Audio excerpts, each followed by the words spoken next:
May 18th, 1980, 8:32 a.m. Mount St. Helens volcano in Washington state broke its 123-year silence and unleashed one of history's most devastating volcanic eruptions. Mark Burnett was drinking his coffee at his Portland home that morning, looking out the window. At 42, he was a retired soldier who had served as a helicopter pilot in Vietnam, participating in countless rescue operations. Now he worked for a civilian aviation company, usually assigned to forest fire suppression and emergency rescue operations. As he brought his coffee to his lips, he heard a deep rumbling sound from the distance. The moment he looked up, he saw a massive ash cloud rising to the northeast. Mount St. Helens had erupted. "Damn," he muttered and immediately reached for his phone. He called the Emergency Coordination Center. "This is Mark Burnett, Portland Air Rescue. There's an eruption at Mount St. Helens. My helicopter is ready if..." The voice on the other end cut him off. "Burnett, we were expecting you. Get to Pearson Airport immediately. The coordination desk is already set up." Mark left his coffee half finished, grabbed his jacket, and headed out. Only one thought crossed his mind. Whoever was in that area was in serious trouble. When he arrived at the airport, complete chaos reigned. Emergency teams had gathered around the coordination desk, radios crackling, people talking rapidly. Operations Chief David Torres immediately approached Mark when he saw him. "Mark, you know the situation.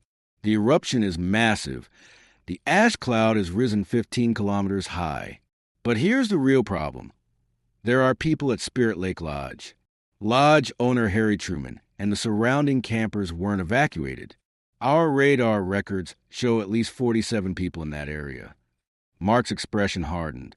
"How close are they to the eruption?" "The lodge is on the north slope of the volcano, about 5 kilometers away. The eruption was primarily northward. So they're right in the middle of it." Mark completed the sentence. "Where are the other pilots?" Torres shrugged. "Most think it's too risky. Ash clouds kill helicopter engines. Visibility is zero. Turbulence is terrible. Nobody wants to fly." Mark started walking toward his helicopter. "I'm flying." "Mark, wait." Torres ran after him. This could be a suicide mission. "The meteorology team says the ash cloud..." "David." Mark stopped and turned to Torres. "I flew in worse conditions in Vietnam. Those people are waiting to die out there. Someone has to go." Torres looked at Mark for a while, then nodded. "Okay, but you're not going alone. Tom McKenzie and Sophia Gray will join. We're going with 2 helicopters." Mark nodded with satisfaction. Tom McKenzie was an experienced pilot, and Sophia Gray was a paramedic. They would make a good team. At 10:15, 3 helicopters took off toward Mount St. Helens. Mark in the lead, with Tom and Sophia's helicopters following. The first 15 minutes went normally, but as they approached the volcano, weather conditions began to deteriorate. "Mark, visibility is getting worse here." Tom's voice came over the radio. "Ash particles are starting to clog the engine grills." "Copy that, Tom. Continue flying low. Follow the mountains." "Sophia, how are you doing?" "I'm fine, Mark, but vibration is increasing. These ash particles are sticking to the rotor heads." Mark felt his own helicopter experiencing the same problem. The control stick felt heavier with each passing minute, but he had no intention of turning back. As they approached the northern slopes of the volcano, the landscape was shocking. The area once covered with green forest was now filled with gray ash and fallen tree trunks. The water of Spirit Lake had turned a murky gray color. "Jesus Christ."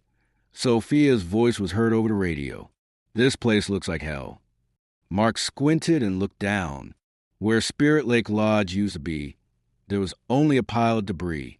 But then he saw moving dots on the shore of the lake. "Tom, Sophia, look. There are people on the south shore of the lake." Mark lowered his helicopter. Indeed, there was a group of people standing on the shore of the lake, about 15 to 20 people, waving their hands and signaling to the helicopters.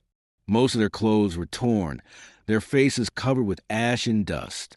Looking for a place I can land, Mark reported over the radio. There's an area on the shore, but it's very rocky. Mark, be careful. The wind is very variable, Tom warned. Mark began to slowly lower his helicopter. The people below were excitedly waving their hands. As soon as Mark's helicopter touched the ground, the group ran toward them.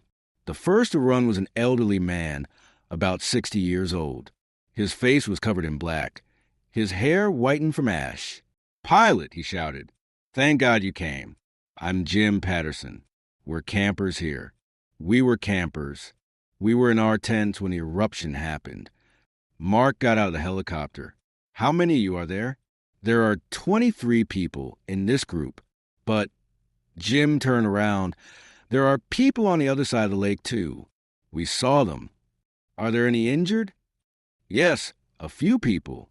Mary Johnson's arm is broken. Tom Bradley has burns on him. We're all having lung problems from inhaling ash particles." Mark began to think. His helicopter could take 6 people. To evacuate 23 people, he would need to make at least 4 trips, plus the people on the other side of the lake. "Tom, Sophia," he called on the radio. "You understand the situation. There are about 47 people total. Here's the plan. We take the most seriously injured in the first round. Sophia, you do medical triage." Sophia got out of her helicopter and immediately began examining the injured.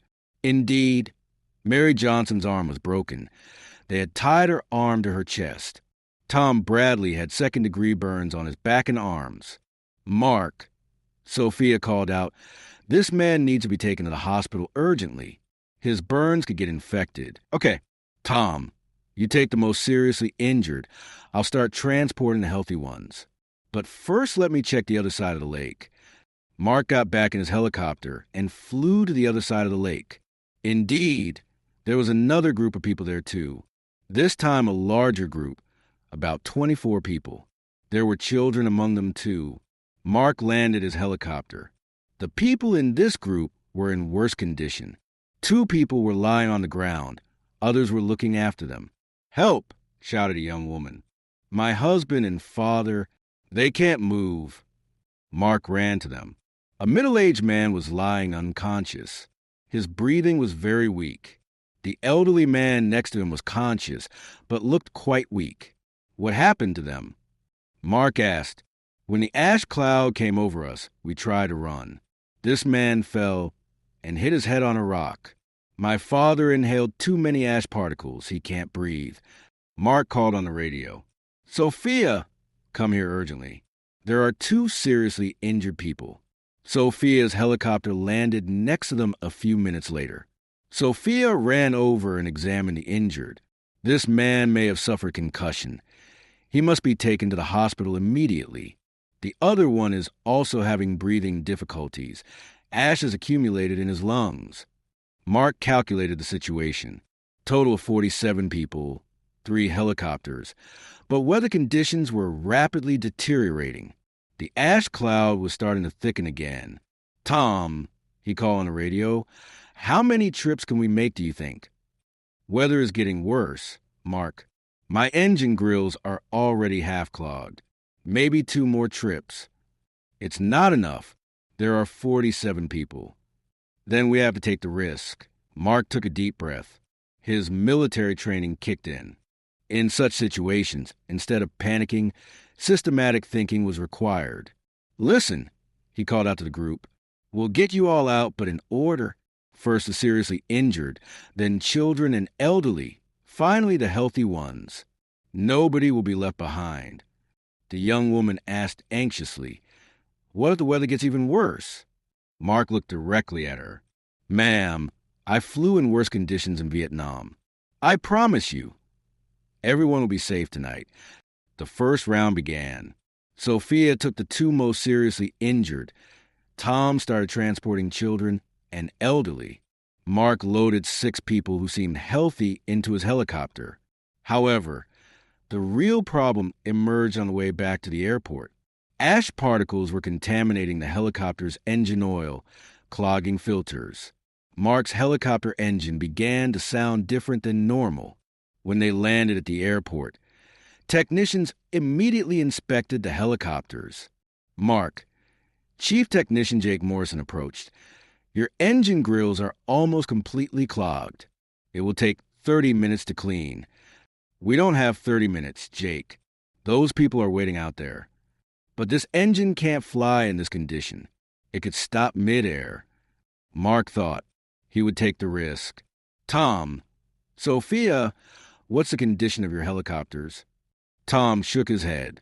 Mine is a bit better, maybe one more trip.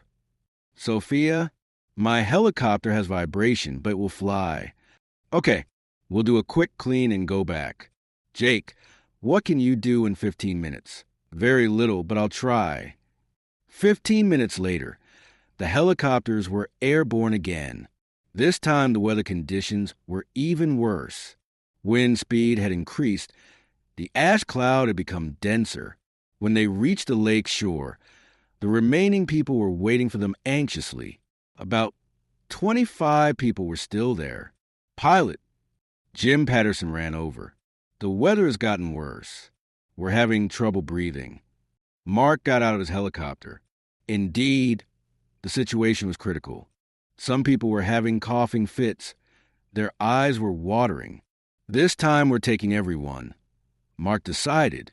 Tom, you take 8 people. Sophia, you take 8 too. I'll take 9 people. Tom was surprised. Mark, helicopters aren't designed to carry that many people. I know, but we have no other choice. While loading people into the helicopters, Mark looked at each person's face. Fear, hope, gratitude. They were all in mixed emotions. An elderly woman grabbed Mark's arm. Son, she said, are you an angel? Mark smiled gently. No, Aunt, I'm just a pilot. You're risking your life for us. This is my job. Taking off with the helicopters, full of weight, was difficult. Mark's helicopter was trying to fly with 9 people when it normally carried 6. The engine was straining. The helicopter was rising slowly. Mark. Tom's worried voice came over the radio. Your helicopter doesn't sound normal. Mark had noticed it too. The engine was occasionally vibrating, experiencing power loss. But now it was impossible to turn back. Okay, Tom, continue flying low. It should last until the airport. However, when they moved away from the lake, the real problem began. The ash cloud thickened. Visibility dropped to 50 meters. Mark was trying to fly by looking at his compass, but the wind was constantly buffeting the helicopter. Mark! Sophia's voice was panicked. My helicopter is going out of control. Mark turned right. Sophia's helicopter was indeed swaying, moving differently than normal. Sophia, stay calm. How's the engine condition? Engine is vibrating. I'm losing power. Mark immediately decided. Make an emergency landing, Sophia, to the nearest open area. But the people... Sophia, we can't lose the helicopter. Land. Sophia landed her helicopter in a small clearing below. Mark and Tom also landed next to her. Sophia got out her helicopter. Speaking in a shaky voice, engine stopped, can't fly. Mark assessed the situation. There were 8 people in Sophia's helicopter. Now they needed to take them into his and Tom's helicopters. Tom, can you take 4 more people? Tom nodded. It'll be strained, but I'll take them. I'll take 4 more people too. Now Mark's helicopter had a total of 13 people, more than twice the helicopter's capacity. Taking off was nearly impossible, but Mark tried. The engine was working with all its power, rotor heads spinning rapidly. Slowly, the helicopter began to lift off the ground. Come on, girl, Mark muttered, addressing his helicopter. Do it one more time. The helicopter rose slowly. Nobody inside was talking. Everyone was tense. Tom's voice came over the radio. Mark, follow me. I know the route. However, 10 kilometers from the airport, Mark's helicopter engine began making seriously concerning sounds. Power loss was increasing every minute.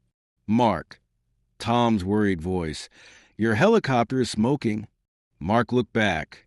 Indeed, thin smoke was rising from the engine area. "Tom, call the airport. I want emergency landing." "Okay, Mark." Mark turned to the people in the helicopter. "Friends, we have a small problem. But don't worry, we'll handle it." Jim Patterson asked anxiously, "Is the engine broken?" "It's just a bit tired. We'll land soon." But Mark knew the truth. The engine had overheated. The oil system was broken. The helicopter could stop in the air. When the airport appeared, Mark breathed a sigh of relief. But the engine sound was now very bad.